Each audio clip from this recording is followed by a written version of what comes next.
The Quick and the Dead, 1995, was a film that arrived with a sense of spectacle, not just in what it showed on screen, but in the way its creation unfolded behind the curtain.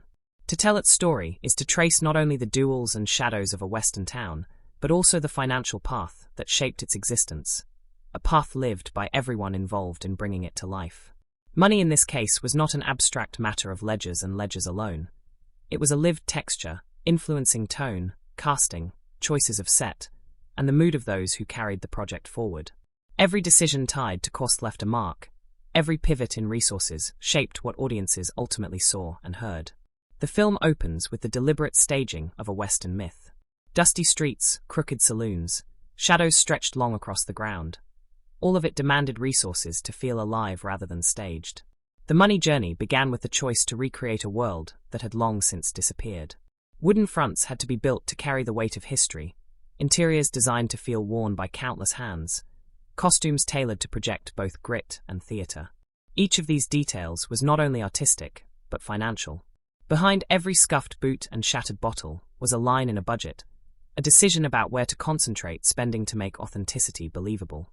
Casting shaped much of the financial narrative. Securing actors who could embody figures larger than life carried both creative and monetary weight. Their presence was not just about drawing audiences, but also about securing faith in the project itself. With each name added, confidence grew, and confidence had its own currency. For those inside the production, the arrival of actors who could hold the screen in silence and explode in violence must have felt like the unlocking of resources themselves. Each performer brought more than talent.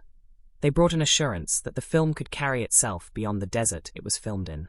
Production decisions carried the constant pull between extravagance and economy. To make duels feel like events, streets had to breathe with danger, interiors had to crumble with atmosphere. This meant building and dressing spaces that would later be riddled with bullets, splintered by action, lit by fire. Money had to be funneled into materials that would both look authentic and collapse convincingly. Each shattered windowpane or collapsing beam was both a story beat and a financial calculation. The spectacle of destruction on screen was mirrored by the quiet tension of cost off screen, where someone had to decide how many times that spectacle could be repeated before resources ran thin. The rhythm of shooting was tied closely to how money moved. Long days under a punishing sun or in shadowed interiors pressed against the schedule, and the schedule itself was the embodiment of finance. Every hour carried weight. Every delay echoed into expense. Cast and crew alike must have felt the pressure of these invisible numbers pressing down, turning the sweep of dust across a street into something more than visual texture. It was also a reminder that time itself was being spent. The feeling of watching the sun dip below the horizon before a shot was finished was not only artistic frustration, but financial strain. At the same time, money gave the production a sense of freedom in its most ambitious moments. The camera swoops, the stylized cuts, the flourishes of light and shadow all carried the mark of resources directed toward vision. The choice to lean into stylization rather than plain grit was itself a statement. This film would not be a dry reconstruction, but a heightened, almost operatic version of the Western myth. The dollars behind those decisions gave the film its surreal edge, allowing artistry to move beyond restraint into bravado. For those involved, there must have been exhilaration in seeing financial support translate directly into creative boldness, in realizing that resources had been entrusted not to safe choices, but to experimentation. Yet the tension never vanished. The lived experience of finance in a production like this is not just freedom, but also fear. Every flourish had to prove its worth. Every elaborate sequence demanded justification. If a duel unfolded with a camera movement that lingered long or swooped dramatically, it was not only a gamble in style, but a gamble in cost. Behind the scenes, people would have felt the weight of these gambles, the nervous energy of wondering whether the audience would embrace boldness or recoil from it. Money does not just enable, it also hovers like a question, asking whether its expenditure will echo as triumph or mistake. Participants along the financial arc lived different experiences, depending on their roles.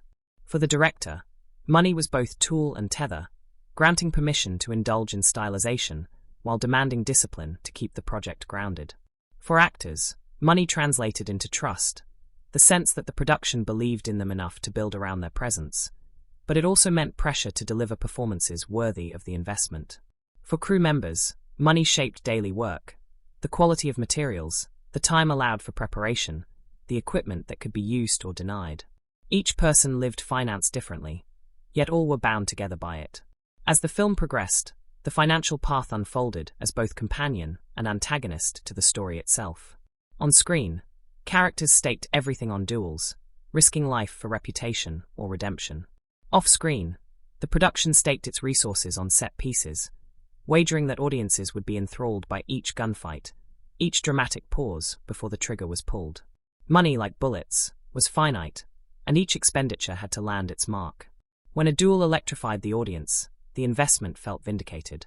When a scene dragged or spectacle overwhelmed story, the cost must have felt heavier, as though a bullet had missed its target. The emotional texture of navigating money in this context was layered. There was pride in seeing resources used to create images that burned with intensity, exhilaration in moments where vision and finance aligned seamlessly. But there was also fatigue, the constant background hum of worry about schedules, weather, accidents, or delays. A rainstorm that muddied a set was not just inconvenience, it was a financial wound.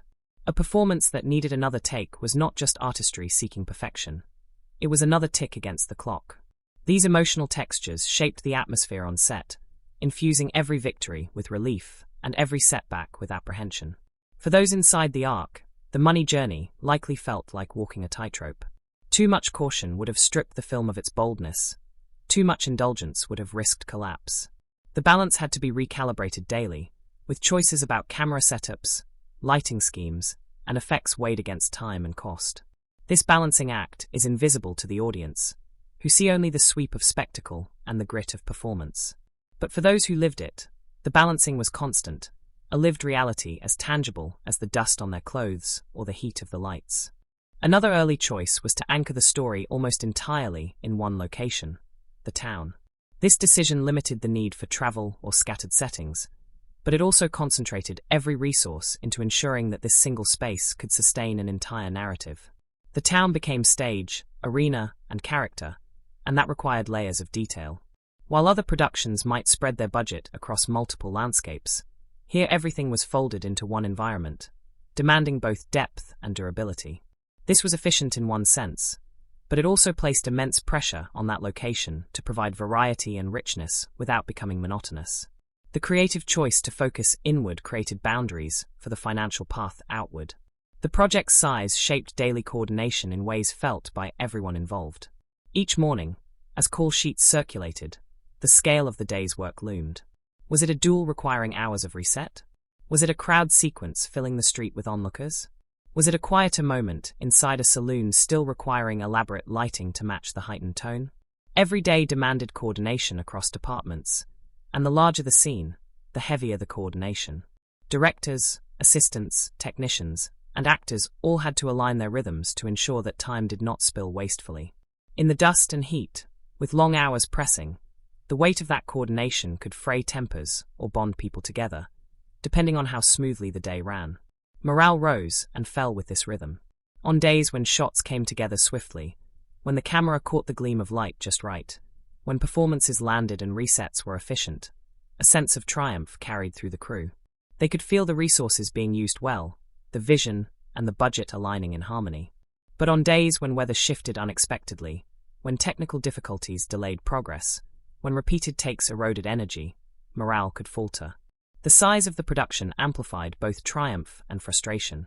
Success felt monumental, delays felt crushing. Everyone was aware that each wasted hour had weight beyond fatigue, that the invisible pressure of budget hovered over every delay. The pressure of turning plans into pages, scenes, and moments was constant. What began as words on a script, two figures face off, a town holds its breath, translated into days of labor, scaffolding of resources, layers of human coordination. The abstract became concrete, and in that transformation, every participant felt the cost. Actors stepping into the street felt the eyes of dozens of crew members and the invisible gaze of financial backers. Technicians adjusting lights or props knew that each adjustment consumed time, and time consumed resources. The abstract idea of scale became lived in sweat, dust, and repetition. For the director, the budget scale must have felt like both canvas and cage. It allowed for experimentation, for the operatic style that defined the film, for the bold camera choices and elaborate set pieces. But it also imposed constant awareness of limits. Each flourish had to be weighed, each new angle debated, each added detail questioned against what it might cost in time and labor. The director lived in the tension between vision and resources, aware that pushing too far risked overreach, while holding back risked mediocrity. This tension was not a distraction, but a defining feature of the daily process. For the actors, scale manifested differently. They felt it in the size of the set, the number of people surrounding them, the equipment looming around every duel. It created an atmosphere of grandeur, but also pressure. Their performances were not delivered into an empty room. They were delivered into an arena built by hundreds of hands and hours of effort. That awareness could heighten their intensity, but it also could weigh heavily, reminding them that each falter had ripple effects through the entire machine. For crew members, scale was physical. It was the heft of cameras, the weight of wooden beams, the repetition of resets, the patience of waiting while lights shifted. It was the daily grind of maintaining a world large enough to feel real and theatrical at once. For them, budget was not an abstraction. It was carried on their backs and felt in their muscles. Their pride in the finished images was matched by fatigue from the effort required to create them. As the production moved forward, the lived sense of scale became part of its identity. Everyone knew they were not working on a small, invisible project. They were part of a machine large enough to be felt in every gesture. That knowledge brought pride, but also anxiety. Each day was another step in proving that the resources invested were justified, that the spectacle would resonate, that the story would hold together.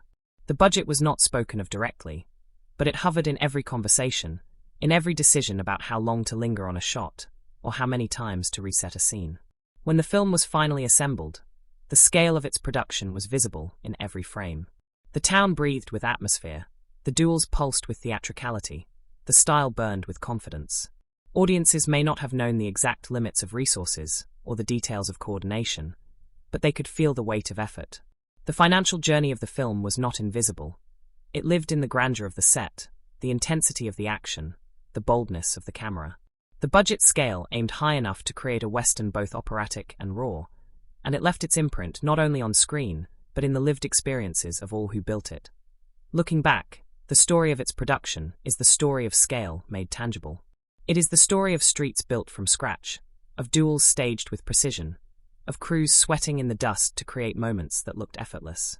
It is the story of early choices that set boundaries, of morale shaped by daily triumphs and setbacks, of pressure lived in every take.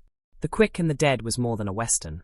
It was a lived negotiation between vision and budget, spectacle and restraint, pride and fatigue. Its scale defined not just its look but its soul, and those who carried it forward lived that scale with every breath, every gesture, every moment in the shadow of the dueling ground. The Quick and the Dead carried with it a rhythm of support that did not arrive all at once but gathered in waves, each stage shaping the way the film felt from the inside.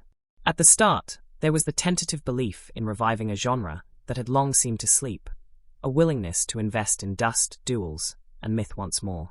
Early faith was smaller, quieter, the kind of backing that feels more like intuition than certainty. Those who stepped in at the beginning did so out of conviction that a western, if shaped with enough style and force, could still capture attention. This early commitment was felt in the air on set even before cameras rolled, giving those involved a sense that they were being trusted with something fragile but promising. When production moved into completion, money again shifted roles. Now it became less about building sets or staging duels, and more about carrying the film outward, preparing it to meet the world. Marketing, placement, the rhythm of release, all of these were shaped by financial considerations. Those who had shepherded the project through the desert of production must have felt another wave of tension as they realized that the story of money was not finished when cameras stopped rolling. It extended into how the film would be presented, how it would be framed in conversation, how audiences would be drawn to it. The journey of money was never separate from the journey of story. The two were braided together from start to finish. Looking back, the financial path of this film feels inseparable from its identity. The boldness of its style, the texture of its world, the very rhythm of its duels were all pronounced realities as much as creative visions. The film exists because resources were allocated to create it, because choices were made to support stylization rather than retreat into safe restraint. The story told on screen about risk and reward was mirrored by the story off-screen about financial wages and creative returns. Every participant lived this duality, carrying both the thrill of artistry and the weight of cost. For audiences, the film is remembered as a spectacle of gunfights and stylized bravado, but for those who made it, it will always carry the memory of finance as lived experience. They will remember the pressure of the clock as much as the dust in the air, the negotiation over set pieces as much as the thrill of performance. Money was never abstract. It was always felt, on faces squinting in the sun, in hands moving equipment, in the nervous anticipation of whether a daring shot would justify its expense. The film was a duel between vision and resources, and its existence is proof that the duel was survived, even if not every bullet hit its mark. The Quick and the Dead was therefore more than a Western revival. It was a lived journey of money shaping art, art shaping money, each influencing the other until the final cut was delivered. Its financial path was not tidy or invisible. It was visceral, experienced by all who touched it, imprinted into every frame. The lessons of that journey remain in the film itself, a reminder that behind every spectacle lies a fragile and human negotiation of resources, time, and trust. The Quick and the Dead carried within it a scale that was always visible, yet also carefully measured. This was not the kind of film that could be made small, because the very nature of its story called for spectacle, for a town constructed as an arena where every gaze and gesture carried weight, for duels staged again and again with mounting intensity. Yet it was also not a production that could expand infinitely without limit. Its makers had to decide how much size was necessary to create the heightened, operatic Western they envisioned, and how much restraint was required to keep the project anchored. The result was a budget that aimed large enough to build a full world, with streets, saloons, and shadows ready to be shattered by bullets, but tight enough that choices mattered. Every decision about sets, costumes, camera movements, and cast became a line drawn on the invisible map of scale. On set, the size of the undertaking was felt in the very ground beneath people's feet. The town itself was more than backdrop. It was a living structure, a network of wooden buildings dressed in age and dust, an environment that actors and crew could walk through and believe in. That authenticity carried a price in resources and effort, but it also gave the production a foundation that would hold every duel and conversation.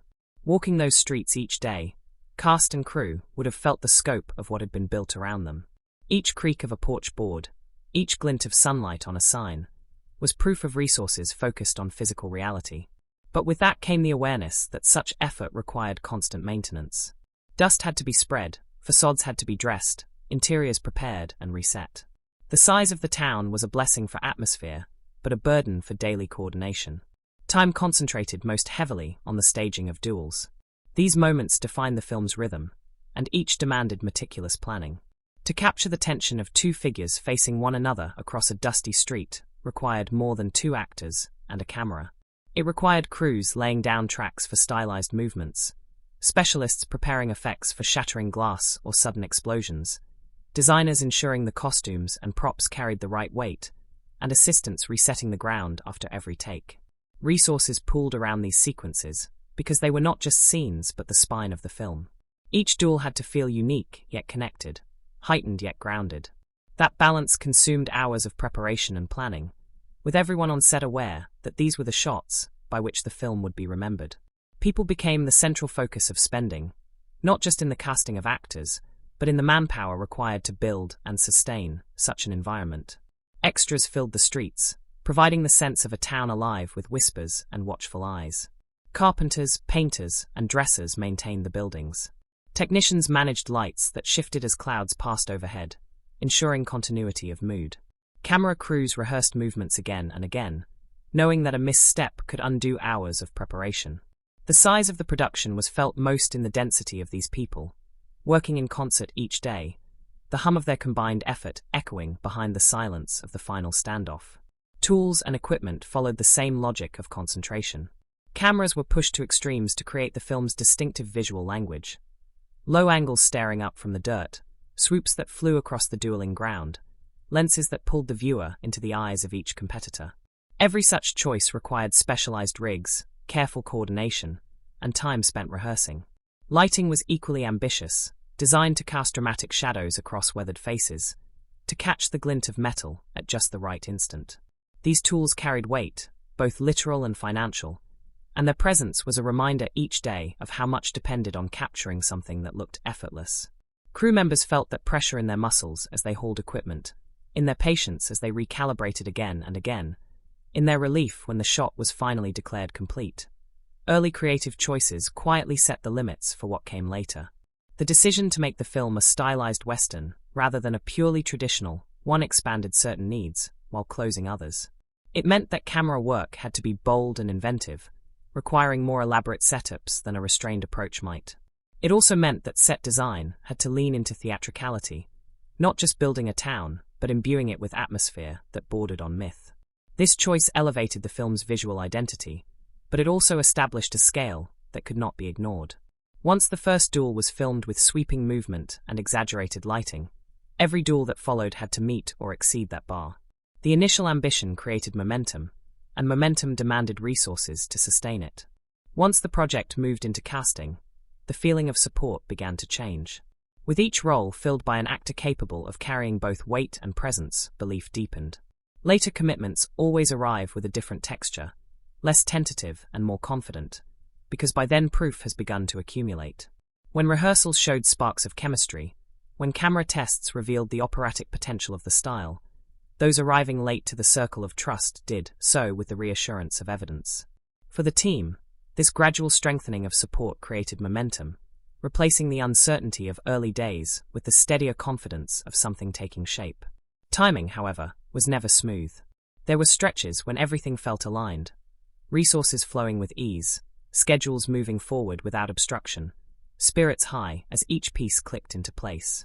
In those moments, the atmosphere on set carried a sense of grace, as though the film had been granted permission to expand fully into itself. Crews worked with surer hands, actors performed with the ease that comes when they feel the production itself believes in them, and the director leaned more confidently into stylistic choices. Support at those times felt like an open horizon. But there were also periods when the rhythm tightened, when resources felt just a step behind the needs of the moment, when the clock pressed heavily on the day. Tight timing colored the planning with tension. In such stretches, decisions had to be made quickly and with restraint, cutting down on rehearsal, rushing resets, tightening what might have otherwise been allowed to breathe. The effect was not catastrophic, but it was felt, a shadow on the atmosphere, a reminder that faith had to be balanced with discipline. Crew members sensed the fragility of the balance, working with precision to avoid mistakes that could ripple into costly delays. Actors too must have felt this weight, aware that each take carried not only artistic pressure, but financial consequence. The rhythm of support, alternating between relaxation and constraint, became its own kind of pulse for the production. Days of abundant ease gave way to days of anxious rushing, and back again. This cycle influenced the pacing of creativity itself. When resources aligned smoothly, the team reached further, experimenting with bolder camera moves or more elaborate staging. When support felt tighter, choices turned practical, stripping down to essentials, finding efficiency without sacrificing the heart of a scene. Both modes shaped the film. The stylized bravado of its most memorable duels likely grew from moments when support was strongest, while the lean efficiency of certain sequences was the product of tighter days. Together they created a film that blended flourish with discipline. For those working inside this rhythm, the experience was one of constant adjustment. Plans on paper rarely held exactly as written. Schedules had to bend to weather, to unforeseen delays, to the limits of patience. Waiting became as common as rushing. Some mornings began with hours of idleness while crews held for the right light, only to be followed by frantic bursts of activity to capture what was needed before nightfall. This alternation between stillness and urgency created its own psychological weight. People lived in cycles of anticipation, bracing for the push forward even while they stood in long stretches of pause. The sense of waiting was not wasted, however. In those pauses, actors refined their inner rhythms, preparing for the intensity of the next scene. Crew members rehearsed movements, checked equipment, adjusted details that might otherwise have gone unnoticed. Waiting became part of the craft, a quiet accumulation of readiness. When the call came to move, that readiness turned into energy. The sudden bursts of activity carried a sharpened focus, as though everyone had been wound tight, and then released at once. This rhythm mirrored the very story unfolding on screen. Characters in the film waited for their moment in the sun, waited for the duel that might define or end their lives, then exploded into bursts of violence and silence. The crew, though living behind the lens, felt something similar in their financial arc. waiting for support to materialize, waiting for conditions to align, then rushing into action before it slipped away. The resonance between story and production deepened the experience, making the financial path feel less like an abstraction and more like a parallel duel of its own. As support lined up over time, it shaped morale in subtle ways. Early uncertainty carried a nervous energy, a mix of excitement and doubt. Later confidence, once resources had proven steady, allowed a more grounded atmosphere, a sense that the film was not in danger of collapse. Yet even then, the memory of fragility lingered. People carried in their bodies the knowledge that timing could tighten again, that each stretch of ease might be followed by a stretch of strain. This awareness created humility, reminding everyone that no resource was infinite, no moment free from consequence. The crew lived the financial arc as much as the story arc. They felt it in the meals served, the length of their days, the quality of their tools, the patience of their leaders. Actors felt it in the time given to them, the number of takes allowed, the freedom to explore moments without fear of exhausting schedules. The director felt it in the confidence to try something elaborate, or the restraint of simplifying to preserve resources. Each role translated the rhythm of support into its own lived experience, but all were bound by the same pulse. The sense of pushing forward, despite cycles of waiting and tightening, was perhaps the defining feeling of the production. No matter the obstacles, the film moved, carrying itself like a caravan across difficult terrain. Each day completed was another step in proving that the financial arc would not break. This momentum mattered as much as resources themselves. Belief grew simply from the fact of progress, from watching pages turn into scenes, scenes into sequences, sequences into a whole. Momentum was its own kind of capital, feeding morale and giving strength when material support wavered. Looking back, the financial path of the film is inseparable from its style. The bravado of its visuals, the theatricality of its duels, the grit of its town, all were shaped by how support rose and fell, how timing alternated between tight and relaxed, how waiting bled into rushing. The film bears the imprint of its financial journey, as clearly as it bears the dust of its streets. The lived experience of navigating money was not hidden, but embodied in its tone. It feels at once daring and disciplined, exuberant and constrained, a blend that could only arise from a path of uneven but persistent support. For those who worked within it, the memory of this path must linger as strongly as the memory of the finished film. They will recall the nervous anticipation of early days, the relief of later confidence, the frustration of delays, the exhilaration of sudden breakthroughs. They will remember the constant negotiation between patience and urgency, the hum of waiting, the push of action, the relief of survival. The financing of the film was not numbers on a page, but a lived reality that shaped mood, effort, and outcome. The Quick and the Dead, in the end, was not just a story of gunslingers facing one another across a dusty street. It was also the story of a production facing the duel between vision and resource, between ambition and timing. Its financing and cash flow were not invisible currents, but the ground upon which it stood, sometimes firm, sometimes unstable, always decisive. The rhythm of that path, early faith, later confidence, cycles of ease and strain, moments of waiting and surging, left marks on every frame. And just as the characters on screen found meaning in enduring until their moment came, so too did the crew and cast find meaning in enduring the financial arc until the film itself was complete. The lived experience of this path is what gives the film its texture. It is why the duels feel weighted, why the style feels both daring and controlled, why the atmosphere of the town carries tension even in silence. Behind those images lies the rhythm of support, shaping not only how the film was made, but how it feels to watch. The story of money here is not abstract but embodied, not distant but lived.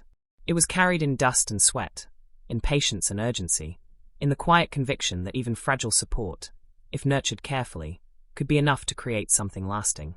The Quick and the Dead began its journey under a veil of uncertainty, the kind that always follows when a project tries to revive something many believe has already run its course. Westerns had drifted into the background, and the idea of pouring resources into one again must have felt like a gamble. The earliest support, then, had the quality of faith, fragile, untested, but present enough to spark momentum. Those who stood behind the project at the beginning were not following trends, but leaning into belief. That faith was not loud. It was quiet, almost cautious, but it mattered because it gave the project room to take its first steps. Within the team, this early commitment carried the feeling of permission, of being allowed to move forward, even though the path ahead was lined with doubt. As the pieces of the production began to assemble, confidence grew. Casting in particular acted like a magnet for support. Every role that found its performer added not only creative depth, but also reassurance that the film was worth investing in. When actors stepped onto the set with the weight of presence and skill, it created ripples of certainty. Support that had felt tentative at the beginning started to solidify, moving from the fragile air of early faith into the firmer ground of late confidence. This progression could be felt directly in the atmosphere of production. Early days were marked by nervous energy, the sense that every choice was being tested. Later days carried more assurance, as though the project itself had proven it deserved to exist. The timing of that support was never smooth. There were stretches when everything aligned, when schedules clicked, and resources felt abundant enough to allow for experimentation. In those moments, the mood on set loosened. Crews worked with less tension, actors found space to explore, and the director leaned further into stylization. The duels, with their dramatic swoops of the camera and their heightened framing, carry the mark of those periods when support felt steady. Boldness is difficult to summon under strain, but when resources felt relaxed, the team reached further. At other times, timing pressed tightly. Weather shifted, technical setbacks appeared, or sequences proved more complex than anticipated. In those moments, support felt stretched thin, and the planning carried strain. Choices had to be made quickly, often narrowing rather than expanding. A duel that might have been rehearsed endlessly was instead captured with urgency. Crews moved with the tension of people aware that each minute had weight, that too much waiting would erode the fragile balance. The atmosphere of those days carried unease. Every misstep loomed larger, every delay heavier. It was not failure, but it was pressure, and the people working within it must have felt the tightening rhythm in their bodies. This alternation between relaxed and tight timing shaped the creative pacing of the film. When support was steady, scenes stretched, camera moves elongated, silences were allowed to breathe. When timing closed in, the work turned sharp, brisk, efficient. The final film carries both modes. Some duels unfold with extravagant theatricality, drawing the audience into long moments of anticipation before release. Others feel more abrupt, faster, as though captured with less time to linger. This blend of pacing is not random. It reflects the rhythm of support during production. The financial arc left its fingerprints on the very tone of the finished work.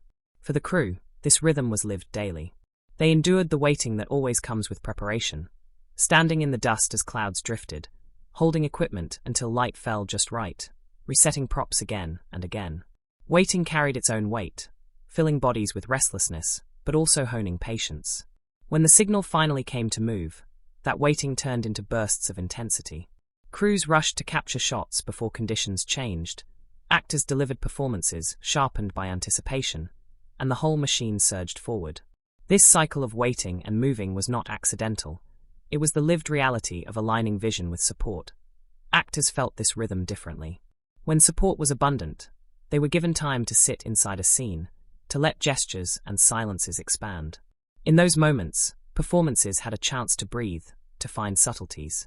But when timing pressed, they felt the need to deliver quickly, to capture intensity in fewer takes. That pressure shaped the texture of performances.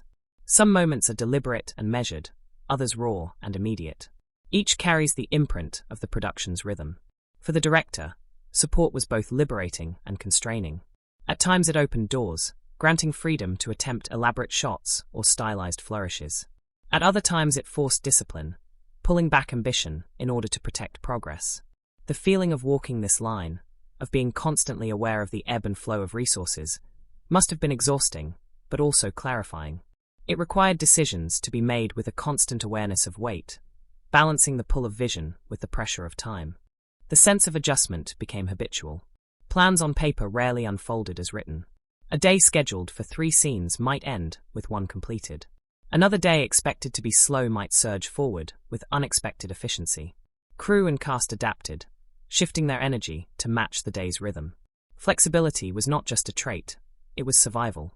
Everyone involved learned to carry both patience and urgency in equal measure, never certain which would be required next. That adjustment also shaped morale. When support felt steady and timing relaxed, spirits rose. People smiled more easily, laughter carried across the set, and even the heat and dust seemed easier to endure. When timing tightened, tempers shortened, fatigue deepened, and the work carried an edge. Yet through both states, a shared determination kept the team moving. Even in the heaviest moments, there was resolve to push forward, to finish what had been started, to honor the early faith that had allowed the project to exist at all. The feeling of moving forward despite strain is written into the film itself. On screen, the duels are about resolve, about standing ground even when the odds are thin. Off-screen, the production mirrored that same resolve, standing its ground against the shifting rhythm of support. Each completed scene was a victory. Each captured image a sign that the fragile balance had held another day. Progress became its own kind of confidence, a momentum that pushed everyone toward completion. By the time the film was finished, the memory of this financial arc had become inseparable from the memory of the work itself. Those who lived it would remember the early uncertainty, the tentative faith that began the journey. They would remember the deepened confidence that grew as proof accumulated, as performances landed and images burned onto film. They would remember the cycles of relaxation and pressure, the days when support felt abundant and the days when it felt scarce. Most of all, they would remember the rhythm of waiting, moving, adjusting, and pushing forward, the lived pattern that shaped not only the production but also the film's identity.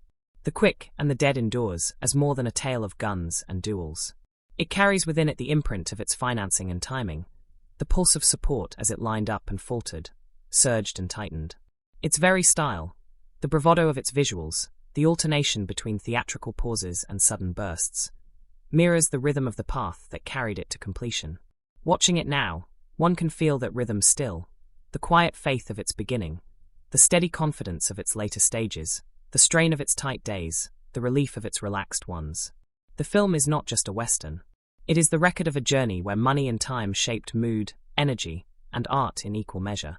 The Quick and the Dead unfolded with an ambition that could be felt in every corner of its design, yet it was also hemmed by restraints that were carefully measured, creating a balance between spectacle and control. To make a film set entirely around the heightened drama of duels in a dusty town meant embracing risks and limitations from the very beginning. The ambition was clear in its operatic tone, the swirling camera movements, the way each showdown was meant to carry both theatrical power and emotional weight. The financial ambition lived in those choices, for stylization of that magnitude demanded time, craft, and tools. But just as important were the boundaries, moments when the production stepped back, allowing quietness, or accepting simplicity, to keep the story steady. The lived logic of budget was not only in what was attempted, but in what was declined.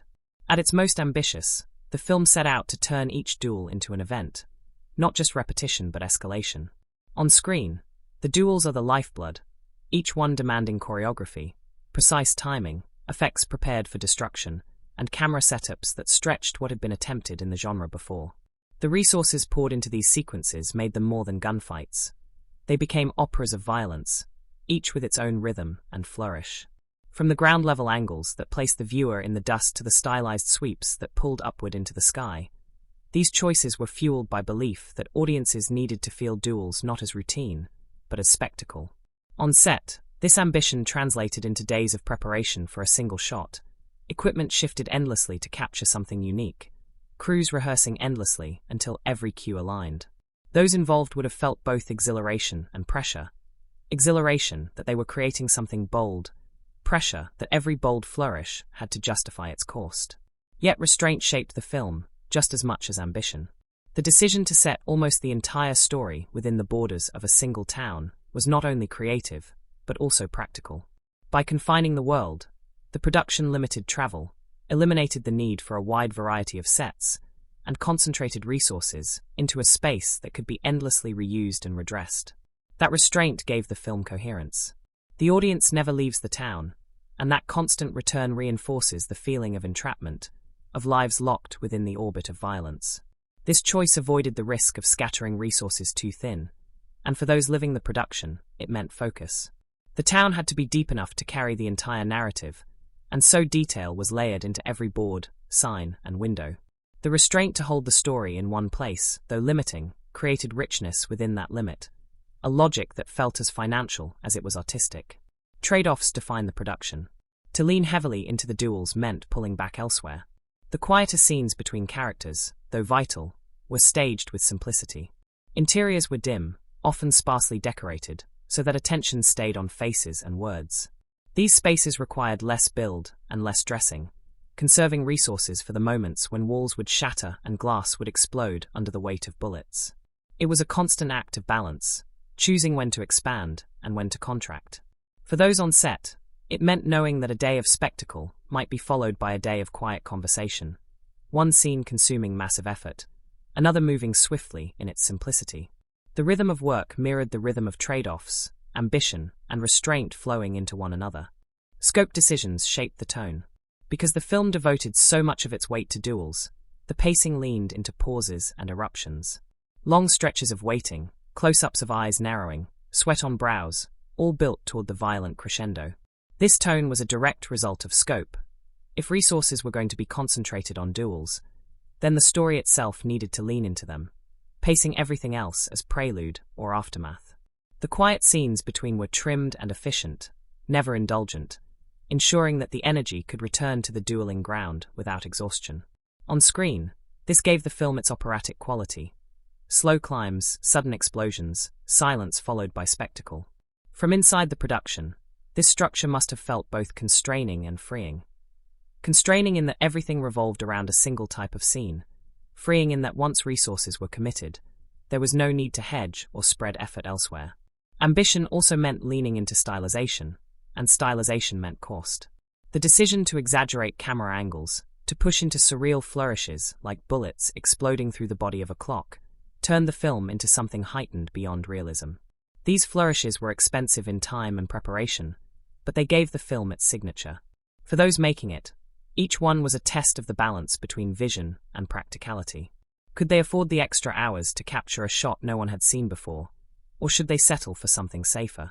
When they chose ambition, the set would hum with energy, everyone aware that they were attempting something memorable. But the cost of those choices meant restraint elsewhere. Simpler scenes had to move quickly, dialogue captured with minimal setups, coverage limited.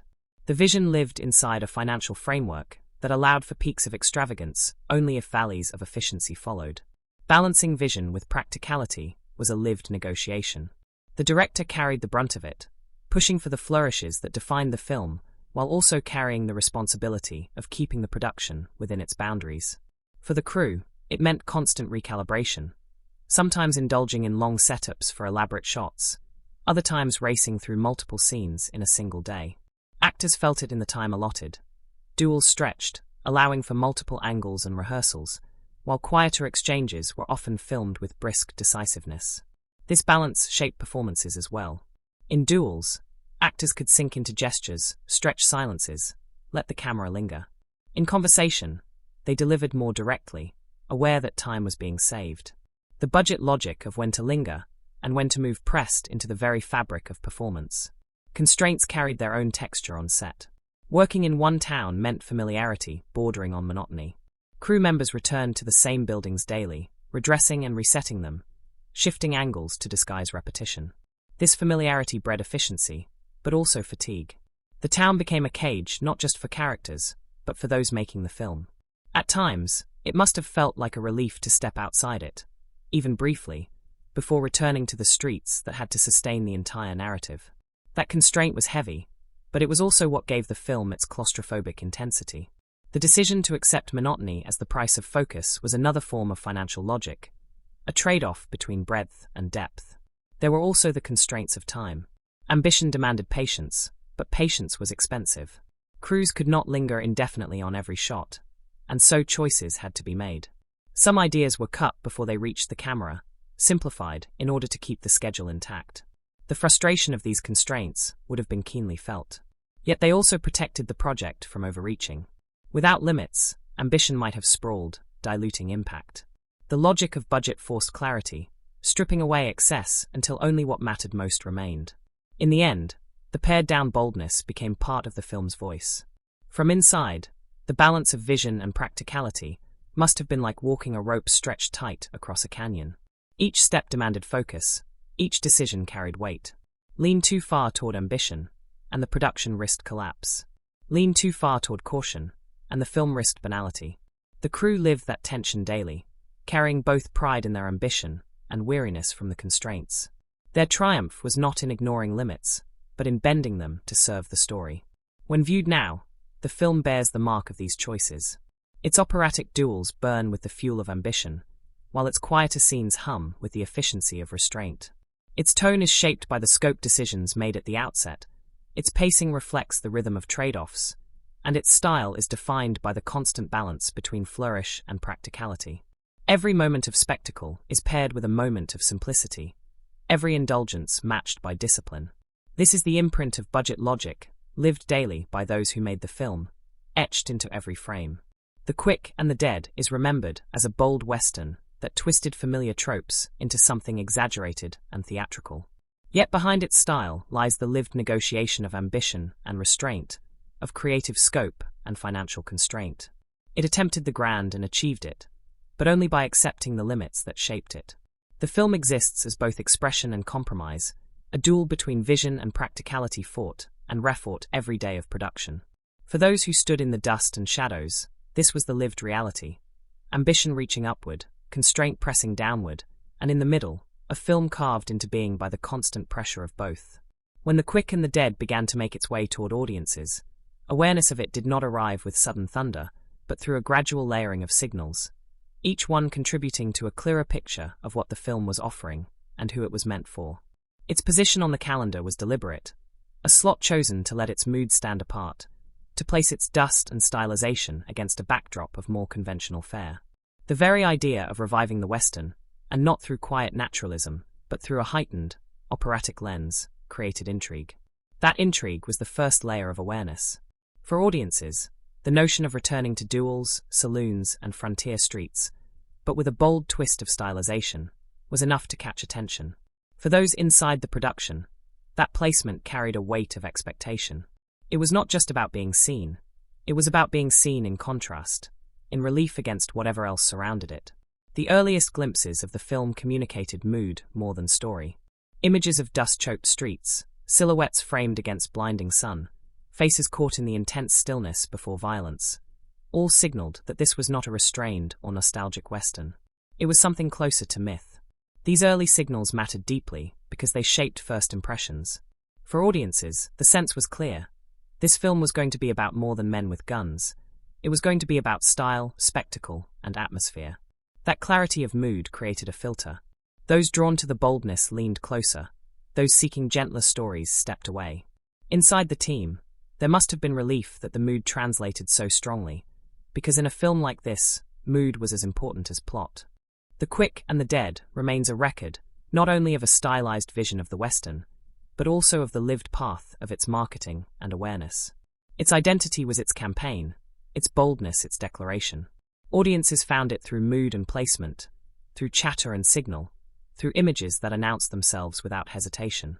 The production team lived the lead-up as anticipation and uncertainty, pride and fear, confidence and doubt. That lived duality is what gave the film its edge, what allowed it to stride into the world not cautiously but defiantly, a creation born of spectacle and sustained by the courage to show itself as it truly was. The opening weekend of The Quick and the Dead was never imagined as a thunderclap that would sweep away everything in its path. From the very beginning, those who carried the film understood that it was a gamble, a work that leaned into bold stylization in a genre that had long slipped into the margins. Expectations were quiet, cautious, and tempered with realism. The weekend was approached not as a verdict, but as a signal, a first check of the air, a way to see if the film's daring tone and operatic sense of duels would find listeners beyond the circle of its makers. In that sense, The Weekend was a mirror, showing not the ultimate fate of the film, but the temperature of its immediate reception. Inside the team, the mood as that first signal arrived was layered. There was excitement, of course, the natural thrill of finally showing months of dust, sweat, and energy to the world. But alongside it was nervous restraint, the understanding that not every audience was going to embrace what they had built.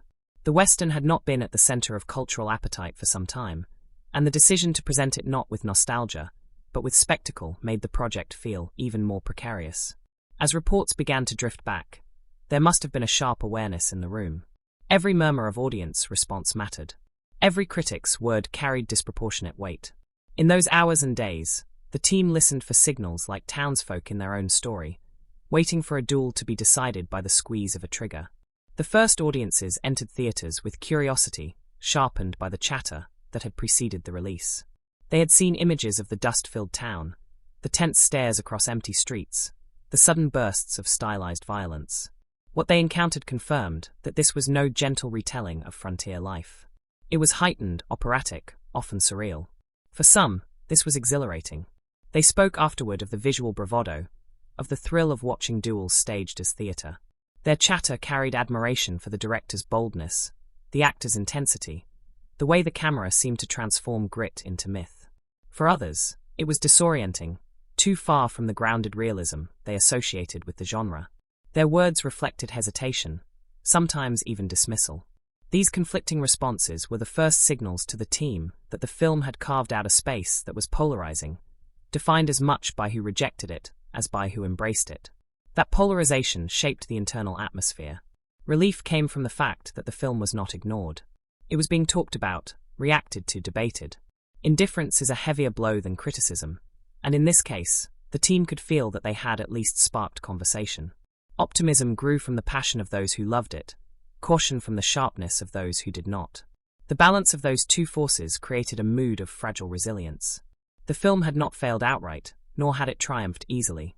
It had landed in the middle ground of conversation, and that space was enough to justify moving forward with resolve. Audience behavior in those first days shaped how the path ahead was perceived. Those who admired the film told others not to expect a conventional Western, warning and enticing at the same time.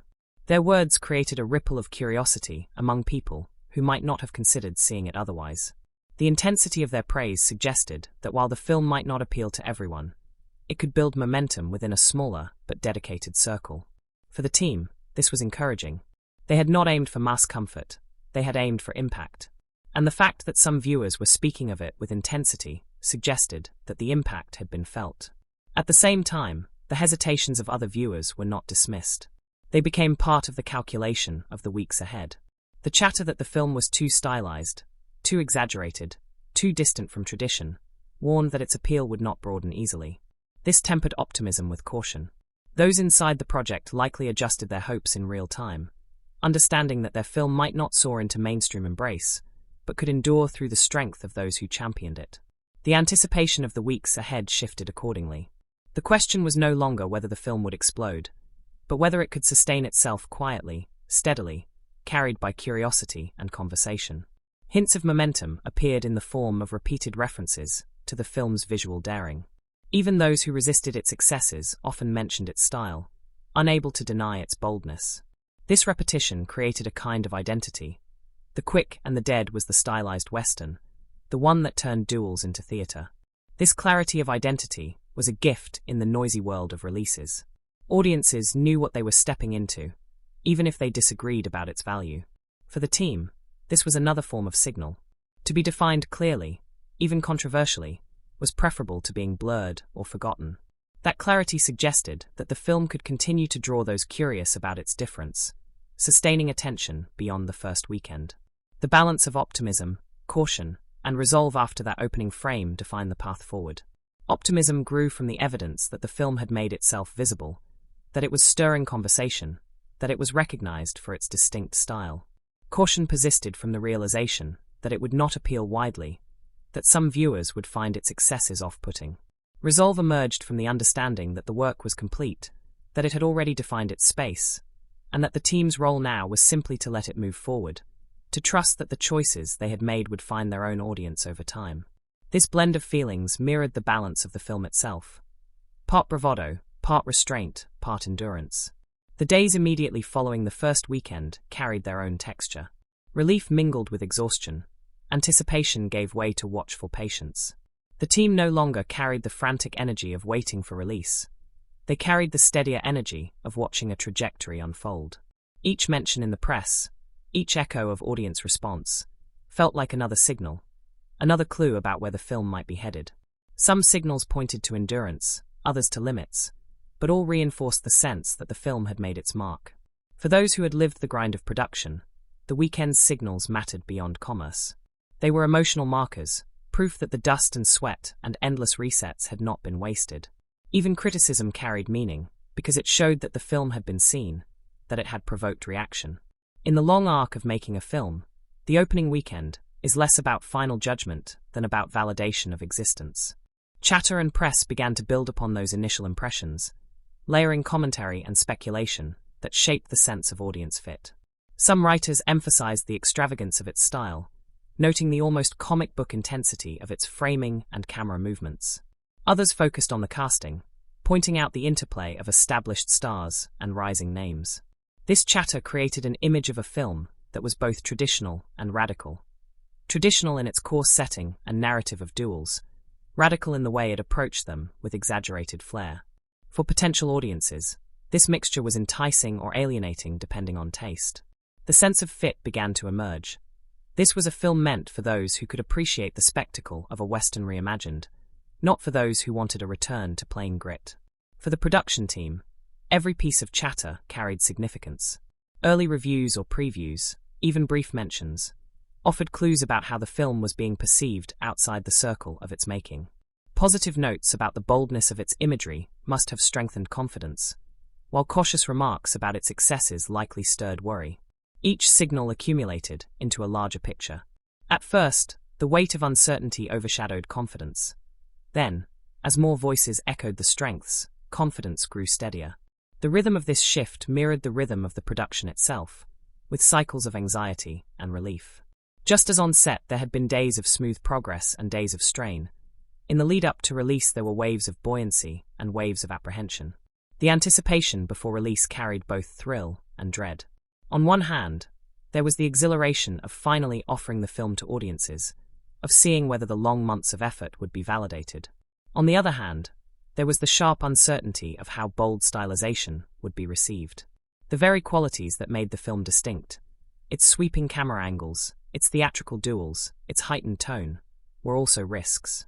Would audiences embrace them as refreshing or dismiss them as overindulgence? This question haunted the days leading up to release. Those inside the project must have felt their nerves sharpen as the date approached, each passing day narrowing the gap between anticipation and judgment. Within that anticipation, the identity of the film presented itself with striking clarity. There was no mistaking what it was.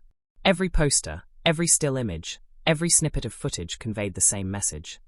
This was a story about a town consumed by duels, told with stylization that transformed grit into theater. Its colors, its lighting, its very framing announced that this was not realism, but heightened reality. That clarity was both a strength and a gamble. Strength, because audiences knew immediately whether it appealed to them. Gamble, because those uninterested would turn away just as quickly. Yet for the team, clarity was preferable to confusion. Better to be seen for what it was than to risk being mistaken for something else. As anticipation built, small signals of recognition took on outsized meaning. A review praising the film's daring style, an article highlighting the presence of a rising actor, an interview noting the operatic quality of its duels. All of these became milestones. Confidence rose each time the film's strengths were acknowledged, even as doubt lingered over whether the broader audience would agree. For those who had carried the project through the dust and heat of production, these small validations were deeply felt. They were reminders that the risks taken had not gone unnoticed. The uncertainty, however, never vanished. In the quiet before release, the team lived in a suspended state, aware that judgment was imminent, aware that once the film opened, the path forward would be shaped not by internal conviction, but by external reception. That suspended state carried its own texture. Conversations circled endlessly, rehearsing possible outcomes. Sleep was restless. The sense of standing on the edge of something irreversible permeated everything.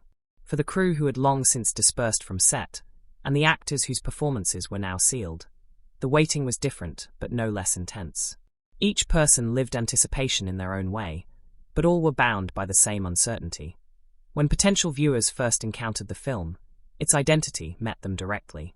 They saw a town built as an arena, characters defined by their readiness to kill or die, a story framed not by subtle realism, but by spectacle. For some, this was irresistible. For others, it was too much. The clarity of the presentation meant there was little middle ground. That polarization was both expected and accepted. The film's boldness did not allow for neutrality. Its awareness campaign, if it can be called that, was less about persuasion and more about declaration. This is what we are. This is what you will see. The rest was left to choice. Inside the production team, The days of release were lived like duels themselves. The waiting, the tension, the sharp relief when the first responses arrived, it all echoed the film's own rhythms. Just as characters in the story braced themselves for the verdict of a trigger pull, those who made the film braced for the verdict of the audience. The feeling of alignment between story and reality must have been uncanny, as though the film's own themes of risk and resolve had seeped into the process of bringing it to the world. Looking back, the path of marketing and awareness for this film feels inseparable from its identity. It was always going to be a film defined not by subtle persuasion, but by bold presence. Its slot on the calendar, its early imagery, its chatter and press, its accumulation of signals, all pointed to the same truth. This was a Western reborn as spectacle, unafraid of excess, confident in its identity, uncertain only in how it would be received. The anticipation and uncertainty that marked its release were not failings, but natural outcomes of its ambition. A film that aimed to transform a genre could not expect comfort. It could only stand in the dust, declare itself, and wait for the world to answer. That waiting, that anticipation, that balance of confidence and doubt, was the final stage of its financial and creative journey. The money that had built its sets, the energy that had fueled its production, the choices that had shaped its style, all converged on that moment when audiences first became aware. What they saw was not the invisible work, but its result. A town filled with spectacle, duels framed as theatre, characters caught in the tension of risk. What the team lived was the invisible rhythm of support and strain, of confidence and fear, of anticipation and release. The two experiences met in that moment, fused into the life of the film. From these choices and frictions, one pattern emerges that is worth carrying forward, not as instruction, but as observation. The film revealed that bold stylization, when tied to a familiar framework, creates both strength and fragility. The framework of the Western duel was sturdy, a ritual that audiences understood instinctively. By layering stylization onto it, the film created something fresh, even startling. But that freshness came with limits, because exaggeration narrows as much as it expands. The pattern to notice is that when ambition transforms something familiar into something heightened, the result will never be universally embraced. It will polarize, creating fervent admirers and sharp detractors, and the financial and emotional path of the film will live inside that division. To walk such a path is to accept from the start that clarity of identity will matter more than breadth of approval. What remains, then, is to close not with advice but with reflection, to step back and see the whole of what this film carried. Those who made it lived choices that elevated and sustained it. The decision to turn duels into theatre, the focus on a single town that gave weight to every frame. They endured frictions that drained them, the relentless demands of stylization, the polarizing reaction that split audiences. They revealed a pattern of boldness tied to fragility, a reminder that ambition both builds and constrains. And they carried the work forward despite everything, through dust and fatigue, through waiting and rushing, through anticipation and doubt. The Quick and the Dead stands now as more than a Western. It is a record of lived experience, of ambition balanced by constraint, of pride tempered by fatigue, of clarity won through risk. Its lessons are not proclamations, but impressions, the kind that linger quietly rather than shout. To watch it is to see both the triumph of choices that mattered and the marks left by frictions that hurt. To remember it is to recognize the pattern of boldness and its price. And to reflect on it is to find a kind of clarity, not triumphant, not despairing, but steady. The film was made, it was lived, it remains. That is what mattered here.